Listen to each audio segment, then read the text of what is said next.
എനിക്ക് ഇഷ്ടപ്പെട്ടില്ല. എടാ എടാ എടാ നീ ഇംഗ്ലീഷ് പടം കണ്ട ഒരു ഫീലാണ്. പടം നൈസ് പടമാണ്. അതായത് നല്ല എൻഗേജിംഗ് ആയിട്ട് കണ്ടിരിക്കാം. തുടക്കം മുതൽ അവസാനം വരെയും നമ്മളെ പ്രേക്ഷകരെ പിടിച്ചിരുത്തുന്ന ഒരുപാട് എലമെന്റ്സ് ഉണ്ട്. നമുക്ക് ബോറോ ലാഗോ ഒന്നുമില്ല. തുടക്കം മുതൽ അവസാനം വരെയും നല്ല രസകരമായിട്ട് കണ്ടിരിക്കാവുന്ന ഒരു സാധനമാണ്.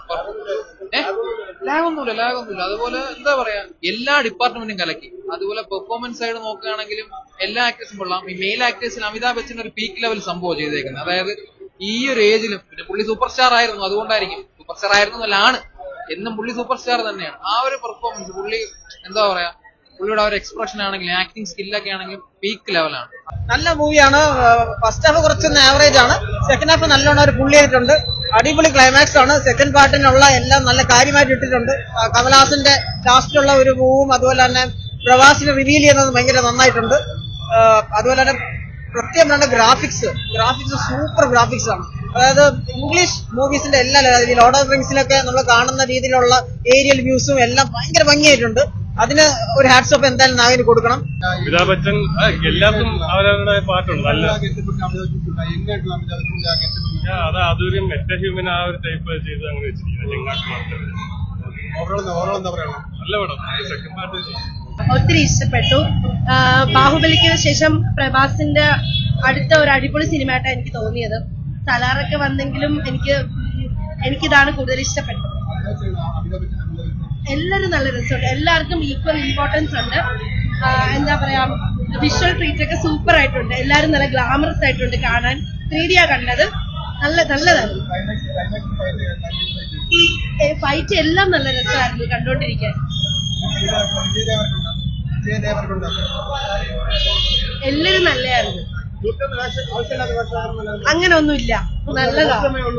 കുറച്ച് സമയമേ ഉണ്ടായിരുന്നുള്ളൂ, പക്ഷെ അതിന് അതിന്റേതായ ഇമ്പോർട്ടൻസ് ഉണ്ടായിരുന്നു.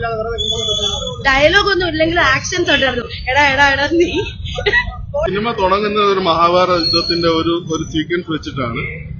പക്ഷെ അത് നല്ല വ്യത്യസ്തമായ രീതിയിൽ അവർ കാണിച്ചിട്ടുണ്ട്. പിന്നെ അതിനുശേഷം സിനിമയുടെ തുടങ്ങി കുറച്ചൊരു ഭാഗങ്ങൾ എത്തിയപ്പോഴത്തേക്ക് എനിക്ക് കരിപുരണ്ട ജീവിതങ്ങൾ, അതായത് KGF സലാറിന്റെ പോലത്തെ ഒരു മോഡിലേക്ക് പോകുന്ന പോലെ തോന്നി. പക്ഷെ അതിനുശേഷം അതുപോലെ തന്നെ പ്രഭാസിനെ ഇൻട്രൊഡ്യൂസ് ചെയ്തു വരുന്ന കുറച്ച് സീക്വൻസ് ഒക്കെ അദ്ദേഹത്തിന്റെ ഫാൻസിന് മാത്രം കണക്ട് ചെയ്യാൻ പറ്റുന്ന കുറച്ച് കാര്യങ്ങളാണ്. പക്ഷേ അങ്ങ് മലയാളികൾക്ക് അത്രത്തോളം കണക്ട് ആവണമെന്നില്ല. അപ്പൊ അതൊക്കെ ഒരു രസം കൊല്ലിയായിട്ടൊക്കെ തോന്നി. പക്ഷെ പിന്നീട് അങ്ങോട്ട് ഒരു ടേക്ക് ഓഫ് ഉണ്ട് സിനിമയുടെ. അത് പിന്നെ അങ്ങോട്ട് ആ ഒരു ഗ്രാഫ് ആ ഒരു രീതിയിൽ തന്നെ മെയിൻറ്റെയിൻ ചെയ്തു പോകുന്നുണ്ട്. എല്ലാവർക്കും സ്ക്രീനിൽ വരുന്ന എല്ലാവർക്കും അവരുടേതായ രീതിയിൽ കുറച്ച് നല്ല രീതിയിൽ പെർഫോം ചെയ്യാൻ പോയിട്ട് രക്ഷയില്ല. വേറെ ലെവൽ സിനിമയെന്ന് വെച്ചാൽ അമ്മാതിരി ലെവലാണ്. ആ ലെവലാണ് പടം എടുത്തിരിക്കുന്നത്. നാഗേഷിന്റെ മഹാനദി എന്ന് പറഞ്ഞ പടത്തിൽ നിന്നും ഈ പടം വെച്ച് നോക്കണം. രണ്ടും വേറെ ലെവലെന്ന് വെച്ചാൽ വേറെ ലെവലാണ്. ഇംഗ്ലീഷ് പടം കണ്ട ഒരു ഫീലാണ്. ലേഖ വലുതായിട്ടില്ല, കഥയിലോട്ട് എത്തിക്കുന്ന ഒരു രീതിയിലുള്ള ലേഖുള്ളൂ. സെക്കൻഡ് ഹാഫ് കാണണം, മസ്റ്റ് വാച്ചാണ്. പടം എന്ന് വെച്ചാൽ പടം. ഫസ്റ്റ് എനിക്ക് ഇഷ്ടപ്പെട്ടില്ല. കമൽഹാസൻ പിന്നെ സകല ബെറ്റർ ആണല്ലോ, അത് നമുക്ക് പറയേണ്ട കാര്യമില്ലല്ലോ. പുള്ളിയാണ് ഇപ്പം കണ്ട് നമുക്ക് നിർത്തിയിരിക്കാം. നാട്ടിപുള്ളിയായിട്ട് വരും.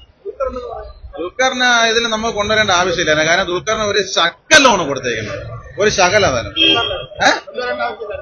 പുള്ളിനെ ഇതിലെടുത്തിടേണ്ട ഒരു ആവശ്യമില്ല. നമ്മളെ മലയാളത്തിന്റെ മഹാനടന്മാരൊക്കെ പോയി എന്തിനാണ് വെറുതെ പോയി ഇങ്ങനെയുള്ള സമയം കളയുന്നത്?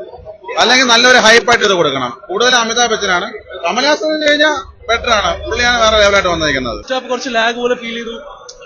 ഒരു കുട്ടികൾക്ക് വേണ്ടി ഉണ്ടാക്കിയ മൂവി എന്നാ തോന്നിയത്. കാരണം പ്രഭാസിന്റെ ഒക്കെ കുറച്ച് ഓവറായിട്ടുള്ള സ്ലാഗ് ഒക്കെ വന്നപ്പം നമ്മൾ വെച്ചു കുറച്ച് VFX ആക്ച്വലി ഒരു ആവറേജ് VFX. ഭയങ്കര നമ്മൾ പ്രതീക്ഷയുള്ള ട്രെയിലർ കണ്ട പോലെ ഭയങ്കര ബ്രഹ്മാണ്ഡ VFX റിയലിസ്റ്റിക് ആയിട്ട് ഫീൽ ചെയ്തില്ല. ബട്ട് അപ്പോഴും എൻജോയബിൾ ആണ്. ഇപ്പൊ നമ്മളിപ്പോ എല്ലാവരും കമ്പയർ ചെയ്യുന്ന മാർവൽ മൂവീസിനെ വെച്ച് കമ്പയർ, പക്ഷെ അങ്ങനെ കമ്പയർ ചെയ്യുകയാണെങ്കിൽ ആ ഒരു ലെവലിൽ എത്തിയിട്ടില്ലെങ്കിലും ഒരു ഇന്ത്യൻ സിനിമയ്ക്ക് ഇത്രയും ഒരു മേക്കിംഗ് എന്ന് പറഞ്ഞാൽ വലിയ കാര്യം തന്നെയാണ്.